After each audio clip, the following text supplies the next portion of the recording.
మనము నిన్నటి వీడియోలో మాట్లాడుకున్నట్టు మనం ఏం తింటామో అదే మన మనసు అవుతుంది.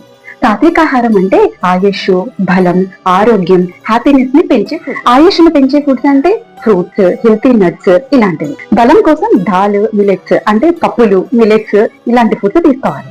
మంచి ఆరోగ్యం కోసం ఏవేవో కాంప్లెక్స్ గా చేయాల్సిన అవసరం లేదండి.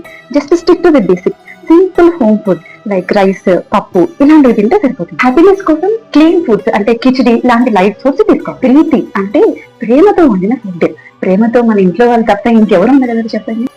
దస్యాహ అంటే జ్యూసీ ఫుడ్స్ అంటే వాటర్ మిలన్, మస్క్ మిలన్ లాంటి ఫ్రూట్స్, గ్రేట్ వాటర్ ఇలాంటివి అనమాట. స్నిగ్ధాహ అంటే సాఫ్ట్ ఫుడ్స్. ఇవన్నీ మనకు చాలా ఇష్టమైన నీటితో చేసిన లడ్డూలు కానీ, స్వీట్స్ కానీ, ఇంకా నట్స్ ఇలాంటివి. స్థిరాహ స్టేబుల్ ఎనర్జీని ఇచ్చే ఫుడ్స్ అంటే మిలెట్స్, ఓట్స్ అలాంటివి అనమాట.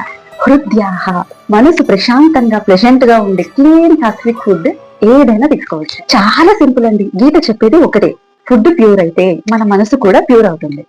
ఇలాంటి అమోఘమైన విషయాలు, సీక్రెట్స్ ఎన్నో మన భగవద్గీతలో ఉన్నాయి. అవన్నీ చదివే టైం మన దగ్గర లేకపోయినా జస్ట్ మన ఛానల్ ని ఫాలో అవ్వండి. రోజు ఒక విషయం గురించి మాట్లాడుకుందాం. జై శ్రీకృష్ణ.